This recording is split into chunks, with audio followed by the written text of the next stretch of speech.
সাকিব আল হাসানকে দেখা গিয়েছিল নাফিজা কামালের সাথে। তবে এবার সবকিছুকে পেছনে ফেলে সাকিব আল হাসান নিজের স্ত্রী শিশিরকে নিয়ে ঘোরাফেরা করছেন। শিশিরের সঙ্গে মানসম্পন্ন সময় কাটাচ্ছেন সাকিব আল হাসান। ইন্টার মিয়ামির হয়ে দীর্ঘদিন পরে মাঠে নেমে লিওনেল মেসি এক অদ্ভুত সেলিব্রেশন করে চমকে দিলেন। প্রিয় দর্শক, মেজর সকার লিগের ম্যাচে ফিলাডেলফিয়ার বিপক্ষে খেলতে নেমে 26 ও 30 মিনিটে দুটি গোল করেন লিওনেল মেসি। আর যেখানে 30 মিনিটের মাথায় দ্বিতীয় গোলটি করে লিওনেল মেসির সেলিব্রেশন ছিল যাও এবার ঘুমিয়ে পড়ো। হাত তুলে ঘুমের এমন অভিনয়টাই সেলিব্রেশনের মাধ্যমে করেছেন লিওনেল মেসি, যা যুক্তরাষ্ট্রের বাস্কেটবল প্লেয়ার স্টিফেন কারির মতো।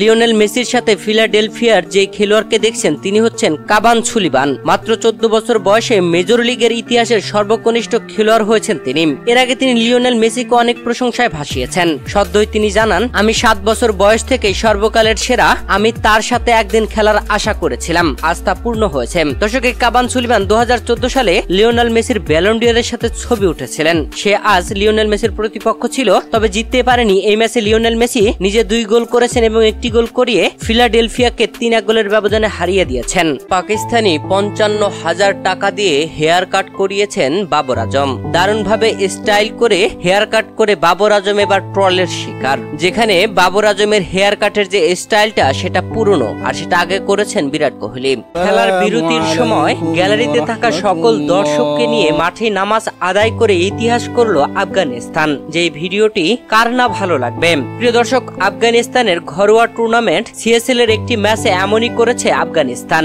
যেখানে একদল ব্যাট করার পরে বিরতির সময়ে গ্যালারিতে থাকা সকল দর্শকদের নিয়ে মাঠে নামাজ আদায় করেছে। এরপরে নামাজ শেষে দ্বিতীয়ার্ধের খেলা শুরু হয়েছে।